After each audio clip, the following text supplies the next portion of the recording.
अस्सलाम वालेकुम। आज मैं आपको बताने जा रहा हूँ प्लिंथ बैंड और डीपीसी के कॉस्ट का फ़र्क। इसमें मैं 5 मरले, 10 मरले, एक कनाल, मुख्तलिफ साइज़ के घर की आपको कॉस्ट बताऊँगा कि डीपीसी पे कितनी कॉस्ट आती है और प्लिंथ बैंड पे कितनी कॉस्ट आती है। साथ में थोड़े से advantages, disadvantages DPC plinth band के आपको बताऊँगा। मैं आपको एक चीज़ पहले बता दूँ कि प्लिंथ बैंड होता क्या है। प्लिंथ बैंड एक आरसीसी की बीम होती है जो हम घर के नीचे डाल देते हैं और वो डिफरेंशियल सेटलमेंट से हमारे घर को प्रोटेक्ट करती है। इस्लामाबाद में काफ़ी कॉमन है, ज़लज़ले आते हैं। लाहौर में रिलेटिवली कम कॉमन है और कराची में भी कम, इतनी ज़्यादा पॉपुलर नहीं है, इतनी ज़्यादा कॉमन नहीं है जितनी इस्लामाबाद में कॉमन है। तो ये बीम आपके घर को एक तो प्रोटेक्ट करती है, साथ साथ ये एक सर्टेन फ़ायदा दे रही होती है आपकी डीपीसी की रिप्लेसमेंट के तौर पे। यानी कि ये आपकी जो नीचे से पानी चढ़ना होता है आपकी दीवारों पे, उसे रोक रही होती है। डीपीसी का भी यही मकसद होता है। डीपीसी स्ट्रक्चरल स्टेबिलिटी के हिसाब से कुछ नहीं कर रही होती, लेकिन आपकी शायद जो पानी है उसे रोक रही होती है। मेरा अपना ज़ाती ख्याल ये है कि प्लिंथ बीम एक अच्छी प्रोटेक्शन है, इसलिए मैं आप लोगों को इसका फ़र्क बताना चाह रहा था कॉस्ट का, ताकि आपको मालूम हो जाए कि दोनों की कितना फ़र्क है। और हम घर अगर बनाने जा रहे हैं तो हमने प्लिंथ बीम डलवानी है या डीपीसी डलवानी है। कुछ मैं आपसे पिक्चर्स भी शेयर कर रहा हूँ प्लिंथ बीम की, डीपीसी की। ये पिक्चर्स अगर आप देखेंगे तो आपको अंदाज़ा हो जाएगा कि प्लिंथ बीम रिलेटिवली काफ़ी मोटी होती है। 9 बाई 9 की भी होती है, 9 इंच बाई 9 इंच या 9 इंच बाई 1 फुट की भी होती है। जबकि डीपीसी आप तकरीबन, वैसे तो 9 इंच की वॉल पे 9 इंच ही होती है, लेकिन आप 2 इंच 3 इंच थिक रखते हैं। तो अगर डीपीसी बिल्कुल सही से डली हुई हो, आपके मिस्त्री मज़दूर बिल्कुल सही से मैनेज करें, टाइल लगाना, कच्चा करना, सब कुछ, तो फिर प्रॉबिलिटी कम होती है सेम आने की। हाँ, डीपीसी मतलब अगर सही से नहीं डली हुई तो पहले तो डीपीसी पंक्चर हो सकती है, डीपीसी ब्रेक हो सकती है, और दूसरा उसके साथ ये भी हो जाता है कि अगर टाइल्स या कच्चा सही से नहीं किया गया तो उस सूरत में भी, मतलब वो एक बड़ी बारीक सी 2-3 इंच की लाइन होती है जिसमें सारा कुछ मैनेज करना होता है, जो मेरे ख्याल में पहले भी मिस्त्री मैनेज नहीं कर सकते थे। अगर पुराने घरों में भी देखें तो आप सेम चढ़ा हुआ देखेंगे, और आज भी आप रिलेटिवली कम हो गया है इन चीज़ों की वजह से, कुछ केमिकल्स की वजह से, लेकिन फिर भी आप सेम चढ़ा हुआ देखेंगे नए बने हुए घरों में भी। और मेरे ख़्याल में तकरीबन आपको हर घर में ये नज़र आएगा। तो इसलिए आपको बताना चाह रहा हूँ कि दोनों के कॉस्ट में कितना फ़र्क है।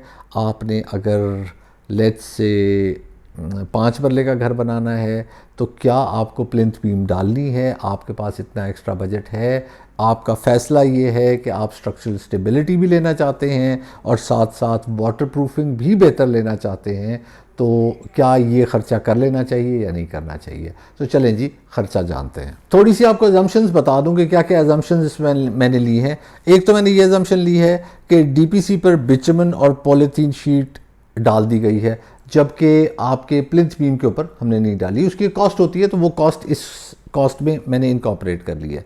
दूसरा, डीपीसी 2 इंच की हमने एज्यूम की है, आपकी 2.5 की हो, 3 की हो, उस हिसाब से आप कॉस्ट थोड़ी बहुत ऊपर नीचे कर सकते हैं।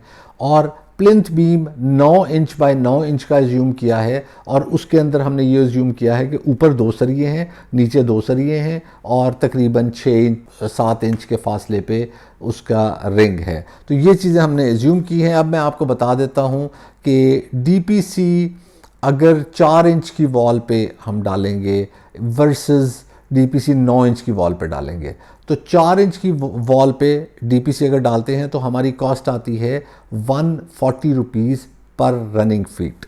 इसी तरह अगर 9 इंच की वॉल पे डालते हैं तो 195 रुपीज़ पर रनिंग फीट आपकी कॉस्ट आती है। प्लिंथ बीम अगर आप करते हैं तो आपकी रनिंग फीट कॉस्ट 4 इंच की वॉल पे आती है तकरीबन 700 और 9 इंच की वॉल पे आती है तकरीबन 820। अच्छा, अब हमने 3 नक्शे उठाए हैं, एक 5 मरले का नक्शा उठाया है, एक 10 मरले का नक्शा उठाया और एक कनाल का नक्शा उठाया, और उनमें हमने दीवारों के हिसाब से कैलकुलेट कर लिया कि कितनी दीवारें हैं और कितने रनिंग फीट बनते हैं। अब आपके केस में it can very a bit, अब मे बी आपकी दीवारें ज़्यादा हों, आपकी दीवारें कम हों, तो थोड़ा बहुत फ़र्क पड़ सकता है, लेकिन आपको अंदाज़ा हो जाएगा इन फिगर से कि आपको कितनी कॉस्ट पड़ेगी प्लिंथ बीम की।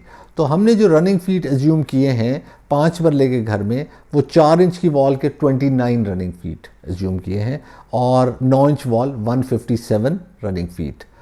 ये मैं वॉल्स की रनिंग फीट की बात कर रहा हूँ। इसी तरह 10 मरले में 4 इंच पे 90 और 9 इंच पे 206, और अगर मैं बात करूँ 1 कनाल की तो 4 इंच पे 90 रनिंग फीट है और 9 इंच की वॉल्स जो है वो तकरीबन 366 रनिंग फीट है। अब मैं आपको ख़र्चा बता देता हूँ। आपका डीपीसी पे तकरीबन 34,675 रुपया खर्च आएगा। ये मैं 5 मरले के घर की बात कर रहा हूँ। सिंपल डीपीसी, उसके ऊपर पॉलीथीन और बिचुमन, इस पे आपका ख़र्चा तकरीबन 35,000 रुपये आ रहा है। जबकि अगर आप प्लिंथ बीम करते हैं तो आपका ख़र्चा तकरीबन 1.5 लाख रुपए आता है। यानी कि अगर 29 रनिंग फीट आपकी 4 इंच की वॉल्स हैं और 157 रनिंग फीट आपकी 9 इंच की वॉल्स हैं, तो आपका ख़र्चा तकरीबन, आपका जो डिफरेंस है 1,15,000 का आता है प्लिंथ बीम वर्सेस डीपीसी। अगर मैं 10 मरले की घर की बात करूं जिसमें 90 रनिंग फीट 4.5 इंच वाली वॉल थी और 206 रनिंग फीट 9 इंचेस वाली वॉल थी, उस सूरत में आपका डीपीसी का खर्चा आएगा 53,000, और अगर आप प्लिंथ बीम करते हैं तो आपका खर्चा आएगा 2,32,000। डिफरेंस दोनों का कितना है? तकरीबन 1,80,000 का है। यानी कि 5 मरले में 1,15,000 में आप डीपीसी से शिफ्ट हो सकते हैं प्लिंथ बीम पे, और 10 मरले में 1,80,000 रुपये में आप शिफ्ट हो सकते हैं डीपीसी से प्लिंथ बीम में। अब आखिरी बात करते हैं 1 कनाल की, जिसमें 4 इंच वाले तकरीबन 90 रनिंग फीट ही था और 9 इंच वाला 366 रनिंग फीट थी वॉल्स। तो उस सूरत में 84,000 आपका डीपीसी पे खर्चा आना था और प्लिंथ बीम पे आपका 3,63,000 रुपये, 3,63,000 आपका खर्चा आना था।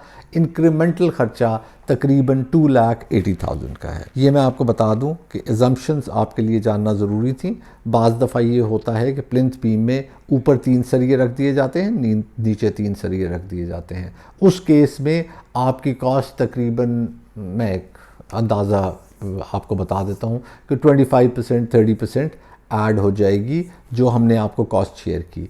इसी तरह अगर आप डीपीसी ज़रा मोटी कर देते हैं तो उसमें आपकी कॉस्ट ऐड हो जाएगी। अगर डीपीसी में आप केमिकल्स डालते हैं तो उसमें आपकी, मतलब ये अब आपने ख़ुद कॉम्बिनेशंस इसके बनाने हैं कि मैं ये कर रहा हूँ उसमें मेरी कॉस्ट इतनी बन जाएगी।